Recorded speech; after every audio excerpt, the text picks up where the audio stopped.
Meus amigos, eu havia prometido a cada um de vocês, em particular, de a gente fazer um grande chamado agora para fazer um trabalho de pesquisa de continuidade do Ruação.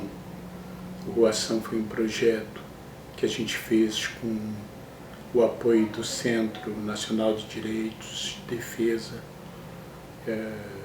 da população em condição de vulnerabilidade e direitos humanos, e, na verdade, a partir da Secretaria Nacional de Direitos Humanos, junto com a Secretaria de Justiça, a SEJUD, aqui do Mato Grosso.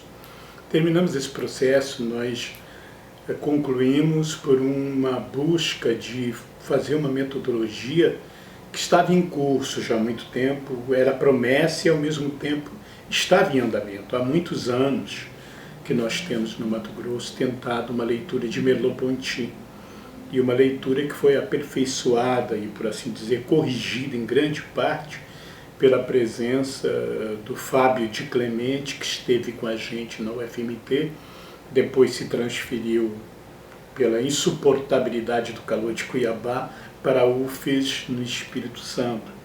Mas nós continuamos desde lá aprendendo com o Fábio uma perspectiva de leitura um pouco diferente de Merleau-Ponty, mais sofisticada de alguma maneira, porque rompia com o positivismo de plantão. E a leitura do Merleau-Ponty sempre era muito essencialista, muito objetivizante, na qual a essência era essência eterna, então as coisas eram conhecidas por elas mesmas, ontologicamente, essas coisas do positivismo que entrava numa leitura ruim de Merleau-Ponty. Fábio nos alertou para esse conjunto de questões e a gente enfrentou uma epistemologia muito próxima, de alguma maneira, de Freire. Freire era um apaixonado por Merleau-Ponty. Esteve em algumas aulas do Merleau-Ponty no Collège de France, em Paris, e, na verdade, o que apaixona em Merleau-Ponty é a extrema densidade de leituras, de autores, de conhecimentos, de perspectivas que mexem com a psicologia, com a psicanálise, com a neurociência, com Gestalt.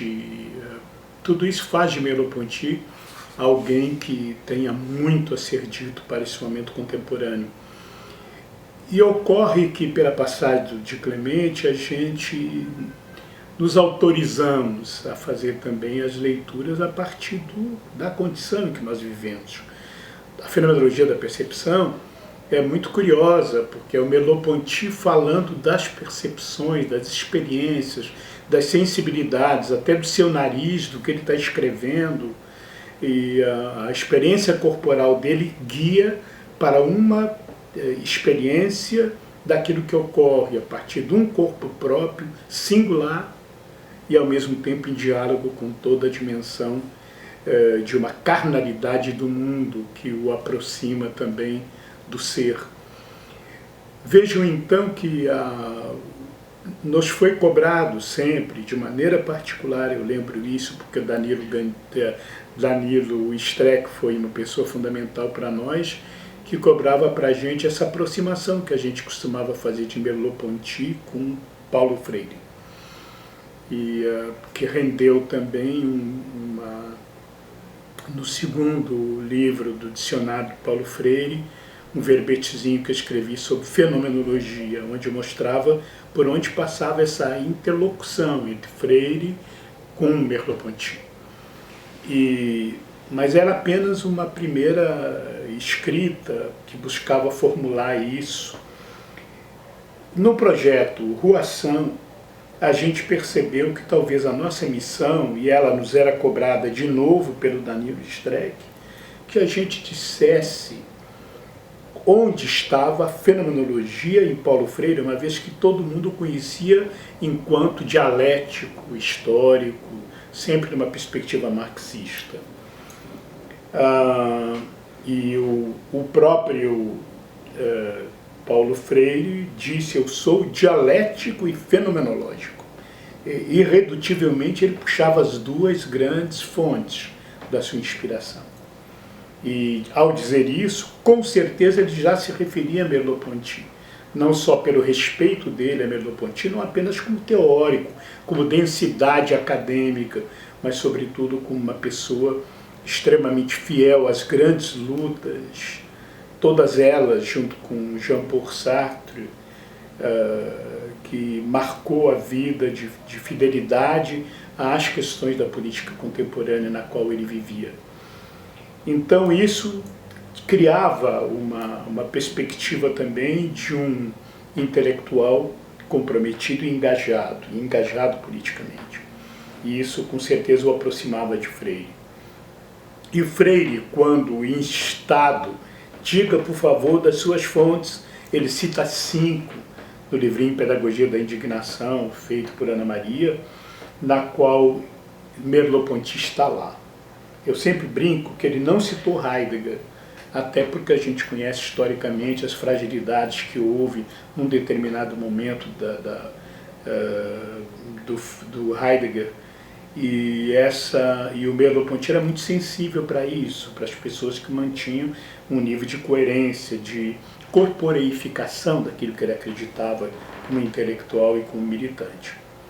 Então, o Roação foi o livro que a gente tentou escrever com 2 mãos, a de Merleau-Ponty com Paulo Freire, mesclando essas perspectivas e mostrando como elas se juntavam e como elas se expressavam. O Roação é, portanto, e a gente terminou no final do livro dizendo que era uma metodologia merleau-freiriana e que nós nos autorizávamos a partir do lugar onde nós estamos. No caso, a pesquisa foi em Cuiabá e Vaza Grande, do local onde a gente tem os pés, de nós não nos negarmos no nosso corpo próprio, nessa perspectiva de leitura de mundo, que só cada um dos autores com seu corpo poderia fazer, como Merleau-Ponty fez o seu a partir da Europa. Então isso foi uma tradução do Merleau-Ponty junto com Paulo Freire na situação que nós vimos aqui em Cuiabá da população de rua. Só que quando a gente foi pensar essa pesquisa, foi muito extensa, foi muito ampla. Nós temos muitas informações, muitas entrevistas, muito levantamento de bibliografia, mas também de mídias, de jornais, de televisão, de fotografias da população de rua. E ela nós depositamos num software chamado NVivo. E esse NVivo nos permite, em breve tempo, a gente aproximar essas mídias e fazer uma leitura extremamente consistente em forma de cartografia. Essa é a função que nós queremos ter nesse segundo momento. Mas nós terminamos fazendo uma série que nós chamamos voltado para palavração e vulnerabilidade.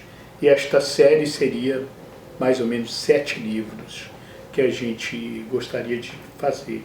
O primeiro está feito, é o Roação, que nós chamamos pela palavra do professor Boaventura, das epistemologias da rua à política da rua. Então este foi o primeiro relatório, por assim dizer, refletido e pensado, ao mesmo tempo querendo apresentar àqueles que tivessem interesse como é que a gente podia fazer essa solda de uma metodologia com Paulo Freire e ao mesmo tempo de Merleau-Ponty. Agora nós temos o volume 2.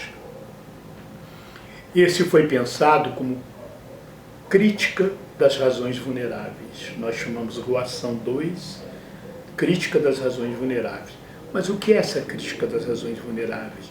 É que nós percebemos o tempo todo que os oprimidos, aqueles que estavam em condição de vulnerabilidade, eles a todo momento se mostravam com uma lógica epistemológica de uma grandeza muito maior do que aquela nas quais nós nos inscrevemos. A forma de trabalhar as coisas de consumo, a forma de cuidado, de solidariedade até o fim, em situações extremamente severas em que vivem, na verdade eles fazem da rua um locus muito importante, só deles e de direito público, em contraposição a essa mesquinharia que lembra um pouco aquilo que nos diz na sua obra Rousseau que a propriedade nasce com aquele primeiro que se atreve a cercar e dizer que é uma coisa própria dele e que é uma propriedade privada. E isso não está na população de rua, que sente o espaço como público. Então, o que nós gostaríamos de ouvir desta população agora, o recorte seria esse, que dos diversos setores em condição de vulnerabilidade, estão aí os indígenas, a população de rua, os doentes, as pessoas com problemas mentais, as pessoas ciganas, as pessoas, na verdade, todos aqueles que são excluídos, aqueles que estão em prisões, aqueles que estão sendo executados e que em determinado momento fazem perguntas incômodas para nós. Nos perguntamos de onde o nosso atrevimento nesta relação tão pérfida e tão perversa em relação à rua, à vida e à liberdade. Essa seria a crítica das razões vulneráveis, aqueles que trazem da vulnerabilidade, da ideia de Merleau-Ponty, de uma animalidade, uma cultura que não se deixou plasmar pela dimensão da colonização, da modernidade, e, portanto, que resiste a ela e traz no âmago dela uma crítica provocativa de mostrar a miséria em que a gente vive e a sociedade tão artificiosa e tão voltada para a morte que nós temos, e, ao mesmo tempo, a busca deles numa situação de extrema pobreza, né? Viverem com maior dignidade, às vezes, do que aquela ética ou aquelas formas de nos comportar com as pessoas e com os outros, e no reconhecimento das diferenças, e permitir a liberdade que cada um possa ser do jeito que é, sem a gente estar querendo dominar as pessoas e colocá-las dentro de um figurino e de um padrão em que se nega toda a diversidade, toda a diferença, e se estabelece um único padrão de imposição colonizadora para todos. Aquilo que Michel Quast dizia, que todos nós nascemos originais e a grande maioria termina como cópia. Esse escândalo civilizatório é que nos parece que queremos que ele seja enfatizado neste livrinho. A primeira edição, ela foi feita sob a direção da Solange Terezinha de Lima Guimarães, da Unesp de Rio Claro.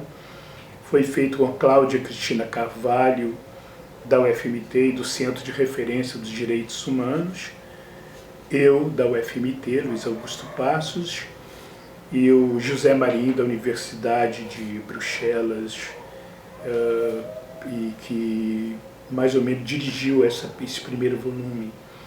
Agora o nosso convite é radicalizar a dimensão da fenomenologia. Então os companheiros mais próximos, que se somam a esses que já estão aí, esses 4 permanecerão junto com a gente, esses 3, né? Mas agora Fábio de Clemente, que assume um pouco a direção desse momento, Creuza Capalbo, a Vitória Helena Espósito e o Antônio Joaquim Severino. Estão sendo convidados. São aqueles que têm uma vivência de Merleau-Ponty, uma perspectiva de leitura muito próxima da leitura de Fábio de Clemente. E nós vamos tentar aproximar essas diferenças de leitura, ao mesmo tempo de fidelidade a uma fenomenologia, cruzados junto, logicamente, com Paulo Freire. Eu estarei também no grupo, fazendo a articulação do primeiro com o segundo volume. E vamos contar diretamente de uma espécie de conselho curador, que vão ser os companheiros que já estiveram antes, a Solange Terezinha Lima Guimarães, a Cláudia Cristina Carvalho e o José Marinho, que estarão em cima para nos conduzir também neste processo e fazerem uma síntese entre as primeiras coisas, o primeiro volume e o segundo. Mas há 2 coisas importantes, e com isso eu terminaria, o resto eu mando pelo correio, que é, o que nós queremos, eu estou fazendo uma lista que tem umas 70 pessoas ou mais. Eu brinquei que era a edição dos 70. Vão ser convidados, talvez grande parte não possam estar neste volume, mas temos 7 pela frente. Temos, fazendo esse, serão mais 5 volumes pela frente. e estamos convidando pessoas que estejam ligadas sempre às dimensões das suas academias e em contato com a gente, buscando formas de interlocução. Então, primeiro ponto. No primeiro volume, nos escapou uma coisa importante do ponto de vista acadêmico, que era a interlocução das academias. Então, esses professores que estiveram com a gente não vieram como a partir dos seus locais. Ficou sempre como uma opção particular com a gente. Nós gostaríamos que pelo menos parte daqueles convidados que viessem fizessem também um acerto nas suas universidades de apoio à presença deles nessa pesquisa, de maneira que essa instituição viesse valorizar academicamente uma produção coletiva entre nós. Não necessariamente precisam todos, mas aqueles que puderem desafiar suas instituições a nos dar um apoio para que seja uma obra coletiva de troca de diferentes academias, será um enriquecimento para todos, valorizará a obra de todos nós. É um esforço da CAPES, do CNPq, e eu acho que para nós vai ser muito importante. A segunda coisa é assim, quando chamamos essas pessoas, a nossa visão é que, em última análise, a experiência do recorte da leitura do Merleau-Ponty será sempre a partir da experiência corporal, sensível, sentiente e sensível dos autores com o seu corpo e com a sua história e com a sua vida. Então será sempre um diálogo a partir daquilo que eu percebo de mundo e que só poderei reconhecer a partir do meu corpo. E cada um desses autores compreenderão a partir do corpo deles. Todos nós somos diferentes. Não se trata apenas de a gente dizer o que Merleau-Ponty disse, porque era impossível, ele disse com o seu corpo. Nós estamos agora dizendo com o nosso, na perspectiva dele. Isso seria uma recriação do Merleau-Ponty e inclusive do Paulo Freire.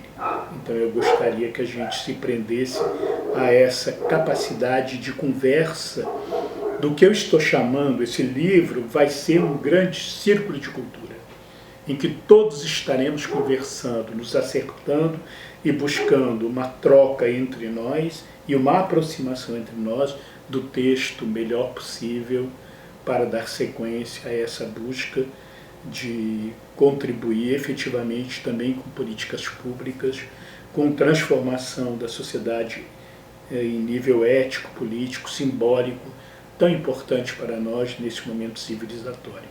Eu agradeço a todos e gostaria que vocês, ao receberem nos e-mails o nosso convite, vocês nos respondessem o mais breve que pudessem, para que a gente já possa publicar aqueles que estarão dispostos a estarem com a gente nessa empreitada. Eu agradeço muito, um grande abraço e meu grande carinho a todos vocês e agradecimento. Obrigado.